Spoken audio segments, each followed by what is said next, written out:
Cheers. All right, that is true. My name's Nathaniel Ray. It's a very biblical name that I've got. Both my first and middle names are both very biblical. Obviously, Nathaniel is biblical in the sense that like only very orthodox conservative Catholics name their children Nathaniel because it's the best way to ensure that they never ever have sex ever. No, I think they just thought it suited me, and it comes from a character in the Bible, a biblical figure, and that's exactly the same is true of my middle name.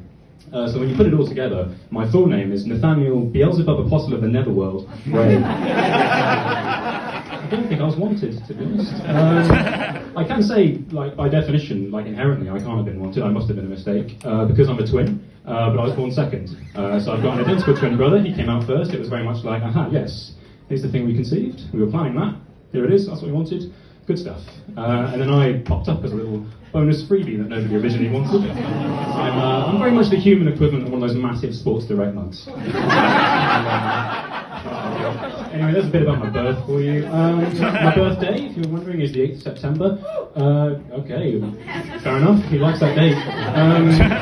No, it's an interesting date now, though, because like it didn't used to be, but in 2022, on the 8th of September 2022, you may remember one of the biggest news stories of like the last century, probably. Broke. That's because that is the day that the Queen died. So, some cheese. No, I mean it's not good. You know, it was a weird one. The classic birthday death diary clash. I wasn't prepared. And I remember on the anniversary, right, like last year on the radio, I heard like the topic of the day, right, the call-ins and stuff was like, do you remember where you were last year when you heard that the Queen had died? You know, what were you doing? Where were you? Who were you with? And my answer sounds bad. Because where was I when I heard the Queen died? Well, I had a party hat on. I was drinking a bit of champagne, you know, doing party poppers, all of it. And then that became a difficult situation because later, when all my friends arrived to celebrate my birthday, we ran out of everything. So, I make no apologies. You know, it was a good party, a couple of drinks, some good tunes. All my favourites, a bit of Thin Lizzy, which was really on the nose, to be honest. Yeah, no, I worried. Was it a mistake to sort of throw a party on the day the Queen died? I don't know. I worry a lot about things I've done, you know. But I always try to put positive spins on things whenever I can. Like, to give you an example, last month I crashed my car, which is not good, obviously. It wasn't anything too bad, thankfully. I just went off the side of the road, sort of hit a ditch, kind of up and then into a fence. But I try to find the positives in it now. And what I came up with was sort of, well, you know, I've sort of changed that part of the world now forever. You know, it kind of looks different now. Because of something I did in my fleeting existence. I think that's nice. Because now, if you were to go past there, drive past that spot, look out the window, you know, you'll see some flowers and a picture of a child.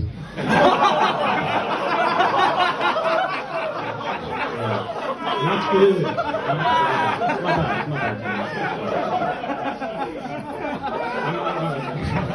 You guys like dead children, huh? I'm aware that, like, tonally my set takes a bit of a sharp left turn there, which is also the reason I hit a child in the first place. If I had to pin it down, though, I'd say my biggest mistake in life thus far is the fact that I'm currently studying film studies, and yes, more than that time I killed a child and openly celebrated the death of a beloved old woman. Yeah, he hates film studies, Jesus Christ. No, because I'm doing film studies, but then I'm also doing stand-up comedy, so I mean, that is one hell of a Venn diagram of just unemployment. I am less employable than a convict. But again, look on the bright side, depending on how the election goes, I might be joining the army soon. Okay. No, but I like film studies a lot. I like all kinds of different films. I particularly like foreign films. I think they're really interesting. And the funniest ones for me are like ones from like the undemocratic nations, you know, places like China and Russia. Because you probably know they censor a lot of films, they ban things, and it's like fundamentally sinister. It's to kind of suppress certain viewpoints and ideologies and lifestyles. But the kind of films they choose to ban, the ones they're basically threatened by, just kind of reveal how pathetic people like Putin are. And accent work coming up, guys. Wow, how exciting. But I sort of imagine Putin getting up in an address to the nation and going, "People of Russia, today I have taken great step in pushing back ideological invasion of Western capitalist pigs against our great nation. Today, I have issued immediate ban on 2019 Elton John biopic Rocketman because of stop bombing it. For you, people of Russia, I would crush mountains beneath my fist. Specifically, Brokeback Mountain." Well, I'll leave you on this. This has been too nice, if anything.